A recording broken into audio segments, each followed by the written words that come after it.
Hello class 10th. So this is 3.3 of your chapter 1 of history. Okay. So 1848 important year है। Europe की काफ़ी सारी जो अलग अलग स्टेट्स में अलग अलग टेरिटरीज़ में रिवॉल्यूशंस हो रही हैं, राइट। सो ये पॉइंट एनसीईआरटी बनाता है the revolution of the liberals, ठीक है। और ये साथ साथ हो रहा है। साथ साथ कहने का मतलब ये है कि एक तो पुअर जो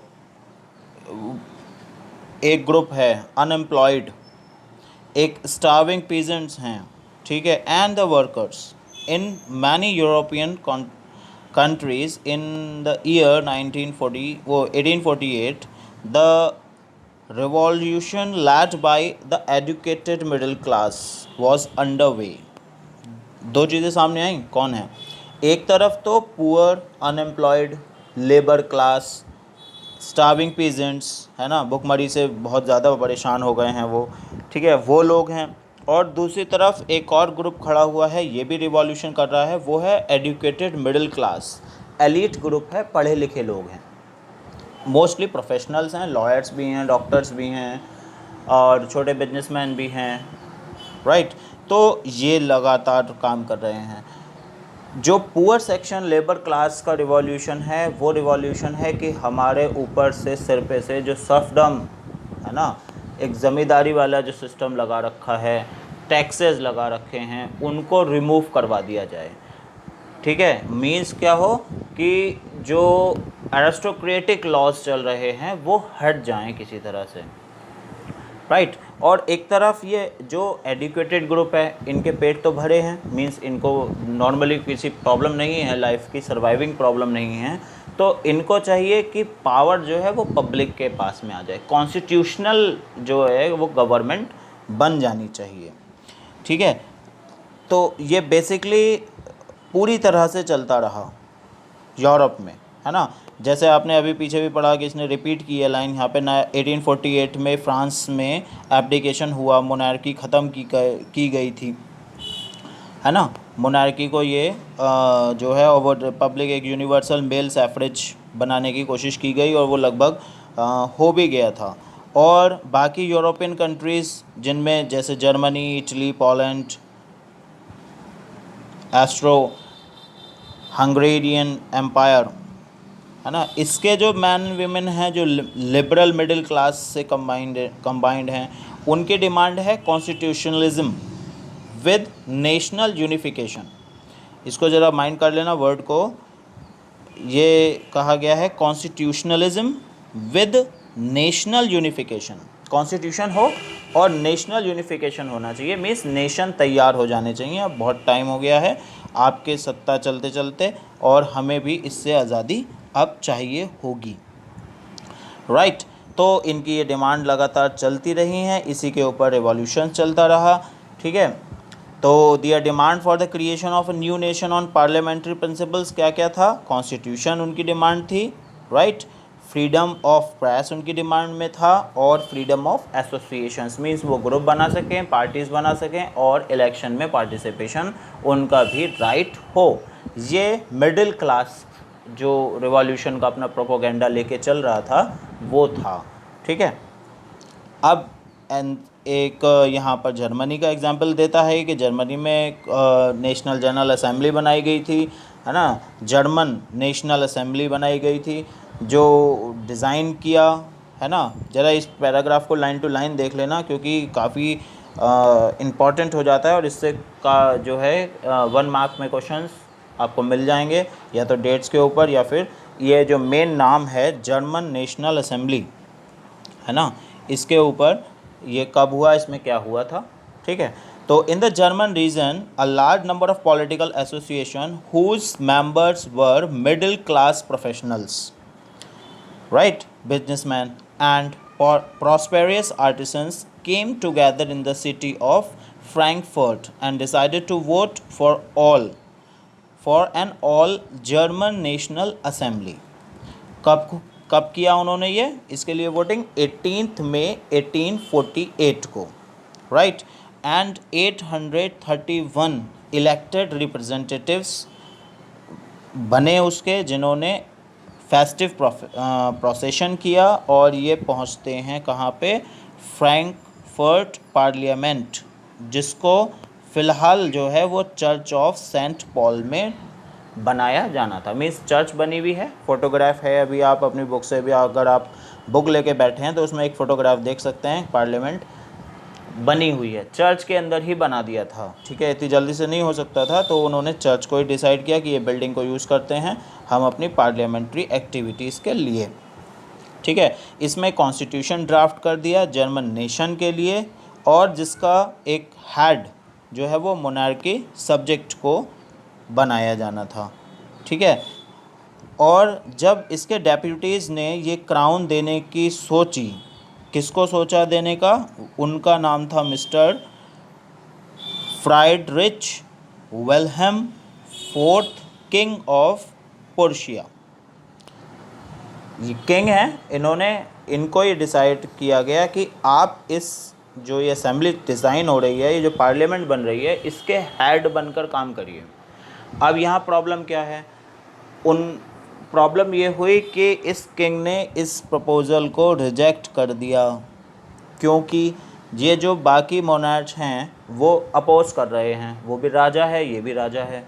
ठीक है, अब ये अगर इन लोगों के साथ जाता है तो इसको कुर्सी तो मिल रही है बड़ी, लेकिन बाकी जितने और छोटे और स्टेट्स के राजा हैं, मोनार्च हैं, उनसे ये जो है वो एक तरीके से अपोज में आ जाएगा, उनके खिलाफ़ हो जाना पड़ेगा।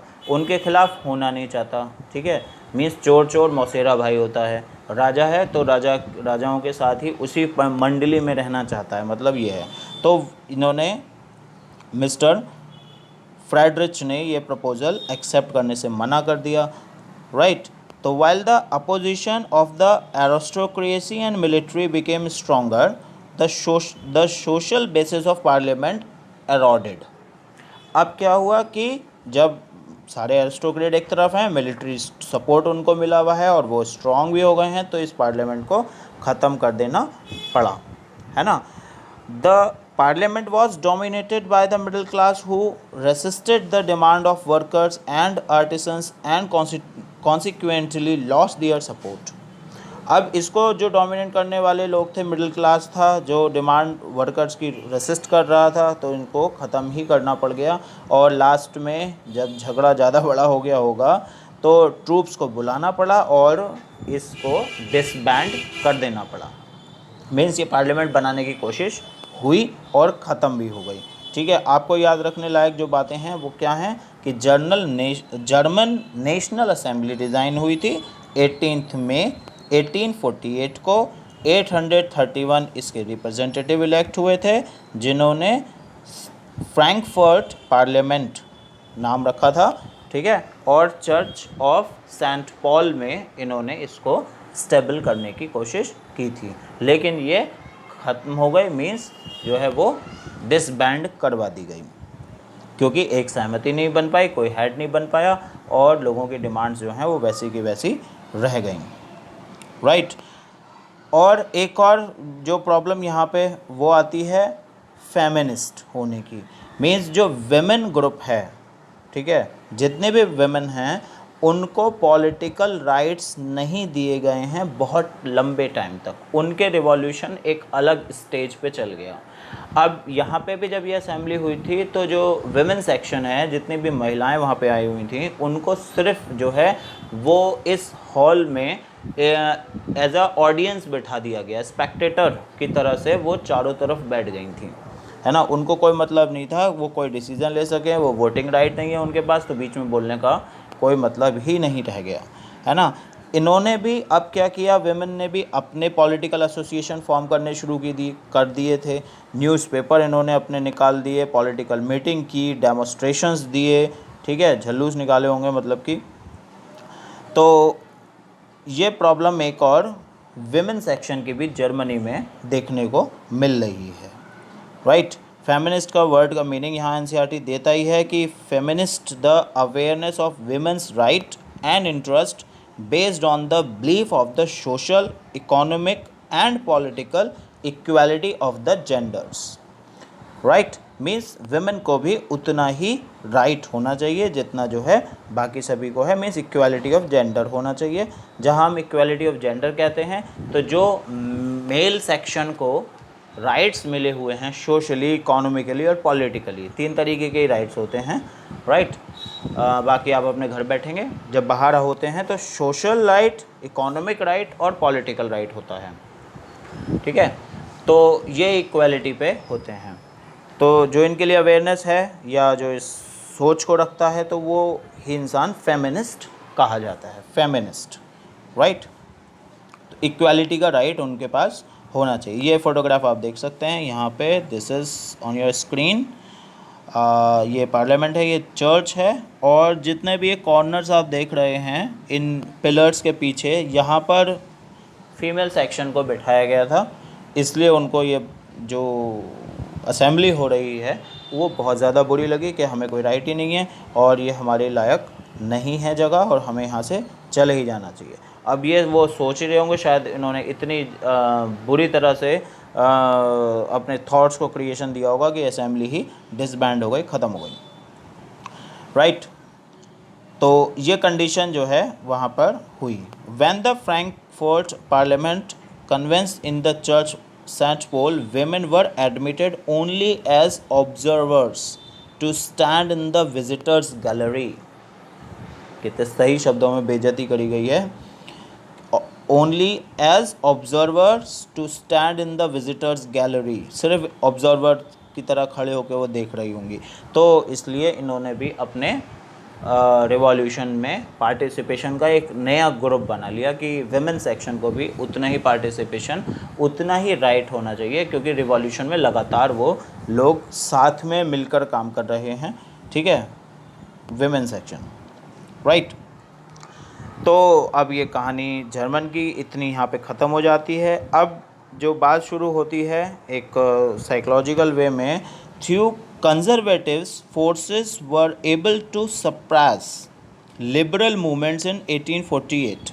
लिबरल मूवमेंट्स को तो सप्रेस कर दिया था, रोक दिया था कंजर्वेटिव्स ने, ठीक है। They could not restore the older order, old order को वो दोबारा लाना नहीं चाह रहे थे, इसलिए मोनार्क्स, जो मोनार्की है उसको रिसाइकिल करने की कोशिश फिर से स्टार्ट हो गई। तो monarchs were beginning to realize that the cycle of the revolution and the repression could only be ended by granting concession to the liberal nationalist revolutionaries। क्या करें, उन्होंने थोड़ा सा दिमाग लगाया कि लिबरल नेशनलिस्ट जो हैं, है ना, लिबरल नेशनलिस्ट रिवॉल्यूशनरीज जो हैं उनको थोड़ा कंसेशन दे दो।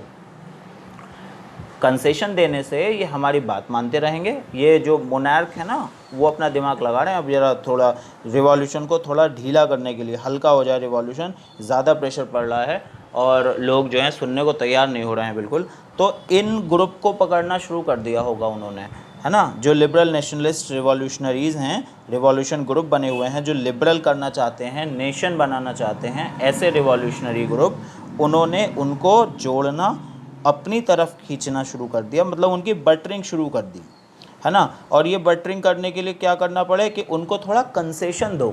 अब कंसेशन किस तरह से दे सकते हैं भाई, कंसेशन देने के लिए उन्होंने इन द ईयर्स आफ्टर 1848, इसके बाद the autocratic monarchies of central and eastern Europe begin to introduce the changes that had already taken place in the western Europe before 1815। जो चेंजेस 1815 से पहले हो गए थे उन्होंने वो इंट्रोड्यूस करने शुरू किए। उन्होंने सबसे बड़ा काम क्या किया, जिससे लेबर क्लास उनके हक में आ जाए, उन्होंने सर्फडम ख़त्म कर दिया, बॉन्डेड लेबर को ख़त्म कर दिया, है ना, in the Habsburg dominions and in Russia, दोनों जगह पे। And Habsburg rulers granted more autonomy to the Hungarians in 1867। Hungarians को ज़्यादा ऑटोनॉमी मीन्स उनके अधिकार क्षेत्र को ज़्यादा बढ़ा दिया होगा। सर्फडम ख़त्म करने से लेबर क्लास उनके अंडर में आ गई होगी, मीन्स उनके सपोर्ट में आ गया होगा कि ठीक है राजा साहब नमस्ते, आपने इतना एहसान कर दिया हम पे। बॉन्डेड लेबर ख़त्म की कर दी, तो बाकी जितना भी लेबर क्लास है जो अपने हाथ से काम करके खाने वाला है और बिल्कुल जो है वो ग्राउंड ज़ीरो पे खड़ा हुआ इंसान है ना, first person of the state जो उगाता है ज़मीन से और पूरा सबका पेट भरता है, तो उसको बॉन्डेड लेबर जो बनी हुई थी उनको वहाँ से छुड़ा दिया। मतलब कि वो मजबूर थे ना मजदूरी करने के लिए, उधार इतने हो गए थे उनके ऊपर। और जैसे आपने भारत में भी सुना होगा, ज़मींदारी होती थी तो लोन लेते थे ज़मीन पे, उधार इतने हो जाते थे कि बेगारी करनी पड़ती थी। फिर बेगारी का मतलब कि आप अपना लोन चुकाने के लिए उतने दिन काम करेंगे। 100 रुपये का लोन है और 10 रुपया रोज़ है, तो उस हिसाब से आप 10 रुपया रोज़ के हिसाब से जब तक 100 रुपये पूरे नहीं हो जाते आप फ्री में काम उनकी फील्ड पे 6-8 घंटे करके जाएंगे। फील्ड मतलब वो जो खेत हैं उनके, उन पे। तो ये सिस्टम इस तरह से यूरोप में भी स्टार्ट हो गया, राइट। तो ये 3.3 था। ओके, अब नेक्स्ट नंबर जो आप पढ़ने वाले हैं वो है making of Germany and Italy. Making of Germany and Italy को की हिस्ट्री से आप देखेंगे कि इटली किस तरह से फॉर्म हुआ और जर्मन कैसे फॉर्म हुआ, किस तरह से वो एक कंट्री की तरह से फॉर्म हुआ, कैसे उसकी बाउंड्री सेट हुई, कौन से रिवॉल्यूशंस की वजह से उसको वहाँ तक लेके जाया जा सका, राइट। सो आई होप कि आपको समझ में आया हो। कोई प्रॉब्लम है तो आप डायरेक्ट कमेंट कर सकते हैं, मेल कर सकते हैं, ओके।